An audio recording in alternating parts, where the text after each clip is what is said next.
So you should be okay now with practicing that little 5-note pentatonic scale. Hopefully been using the backing track, having a go at it, coming up with some ideas, some patterns, some sounding good, some maybe not sounding quite as good as the others. But by now you should be able to be comfortable using that little 5-note scale that I showed you in the context of this A minor pentatonic blues scale that we're trying to achieve. I'm going to introduce the rest of this scale now across all the strings on the guitar. I showed you briefly in the other video. We can expand it to cover all the strings.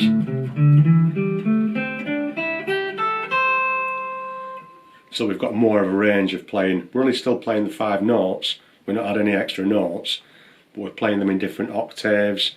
For example, the ones that we started off with, roughly in the middle of the neck as I'm looking at my strings. So basically on my middle 2 strings more or less. There's one on my B string. But some of the notes, when we expand it, we're down here.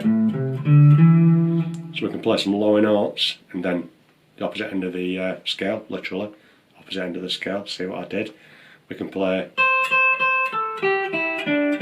higher notes as well.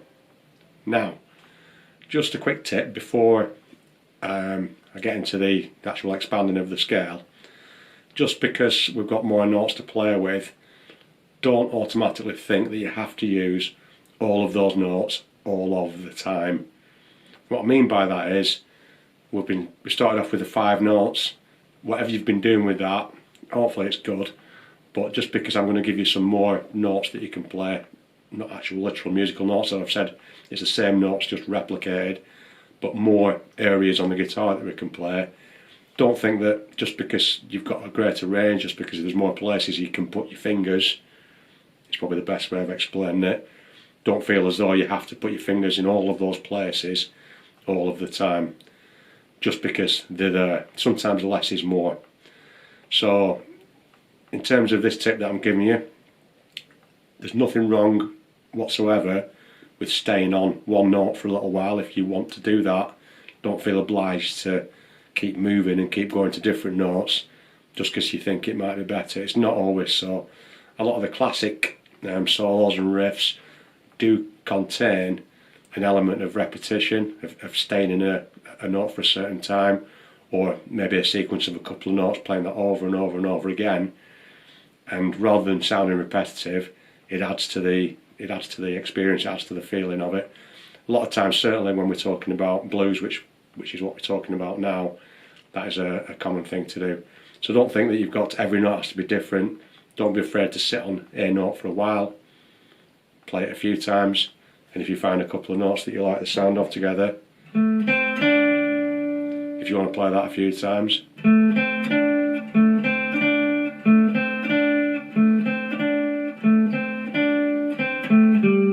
before moving on. So the more you do it, the more you will recognise these little patterns. We call them licks in the guitar language world, that work for you. And when you find something that you think sounds good, the chances are you'll remember that, and the next time you come to practice, you'll probably start using that in your own dictionary, in your own vocabulary of playing. So don't just automatically think, okay, right, well, now it's going to show me across all the string. So we've got to play all those all the time. Don't get into that habit. Just play what sounds right, not what ticks all the boxes on the scale chart. You don't have to play every note every single time. So with that being said, we'll go for the expanding the scale.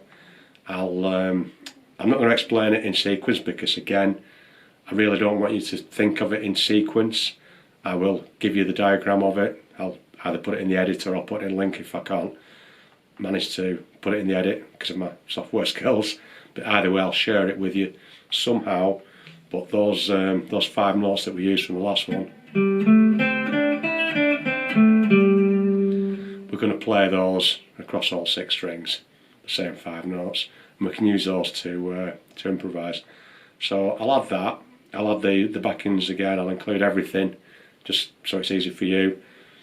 I've got my backing track on now, so what I'm going to do just to sort of demonstrate is I'll have a play along to my backing track. I'm just going to start off with playing on those first 5 notes from the last lesson that we've started using.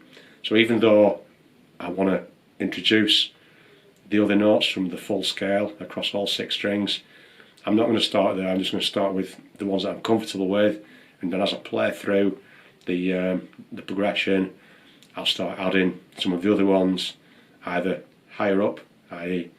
on the higher strings, or lower down on the lower strings. I know it looks wrong pointing lower down and higher up, but it's the nature of the guitar. So we'll have a go at that, put the backing track on, and we'll start off with a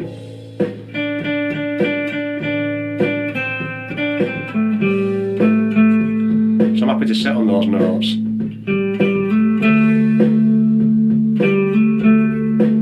Send 2 notes.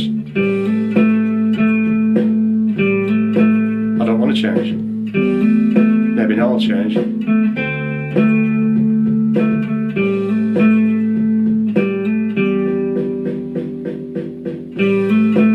Still stay.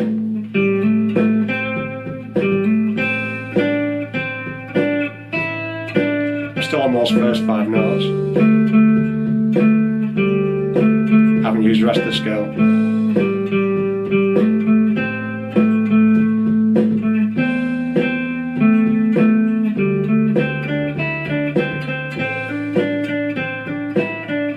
Maybe use some of the other ones now.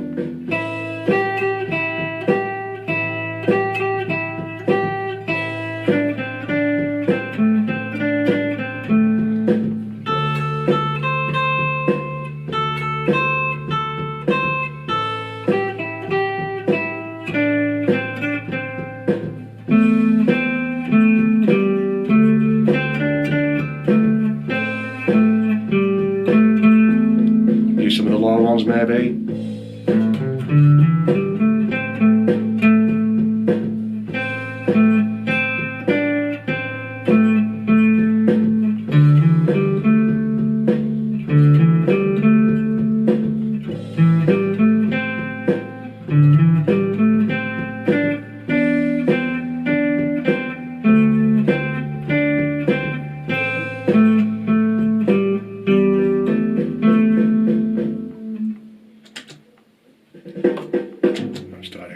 So, as I've showed, I can just play those 5 notes in the original position. I think on the second repeat or so, I started using some of the higher ones, and on the final repeat, I think I've got a couple of repeats on my backing track. I went down to some of the lower ones. I was just using that basic pentatonic scale in the A position to play all of that. Again, I've said before, if you're not used to this type of playing, that probably looked like I was doing all kinds of things, but it really isn't. I'm using 5 notes. I tried to make a conscious effort, what I was doing there, to do what I described at the start of this video, was not to just fly up and down all over the place, just to try and stick in a certain place and repeat things, just to try and show you that you can do that, it does work. Whether you like what I played or not, doesn't really matter. I thought it was okay, it didn't sound brilliant. I'm not expecting to record it as a #1 hit, but that's not the idea of what we're achieving here.